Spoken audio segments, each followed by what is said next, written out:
Rowdyism చేస్తూ ఉంటుంది కొన్ని పావురాలు.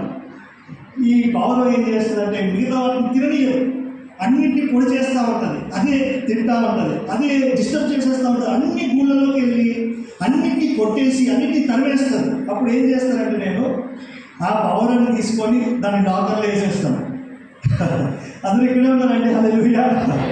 దాన్ని లాకర్లో వేసేస్తే అన్నీ కూడా ప్రశాంతంగా తింటాయి. ఇంకా అన్నీ కూడా వాటన్నిటికీ ఆహారం దొరుకుతుంది.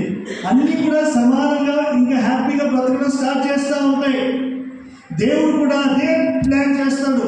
ఎవరైతే అవిధేయత చూపుతారో, ఎవరైతే ఆయన మాటని పెడచెవిని పెడతారో, ఎవరైతే ఆయన నిర్లక్ష్యం చేస్తారో వారు మిగతా వారిని పాడు చేయకున్నట్లుగా దేవుడు వారిని అలాగే బంధించి వారిని ఇంకా వారితో పలకరించకుండా వారి స్థానంలో వేరే వారికి ఆయన ఆహారం అందే విధంగా, వేరే వారికి ఆయన టైం అందే విధంగా దేవుడు చేస్తాడు. ఇక్కడ పౌలు భక్తుడు చెప్తా ఉన్నాడు, ఆ అవిధేయులందరినీ బంధించి ఉంచాడని చెప్తూనే 33వ వచనంలో చూడండి, ఆహా దేవుని బుద్ధి జ్ఞానముల బాహుల్యము ఎంత గంభీరము, ఆయన తీర్పులు శోధింప ఎంతో అసంఖ్యములు, ఆయన మార్గములు ఎంతో అగోచరములు చెప్తా ఉన్నాడు. హల్లెలూయా.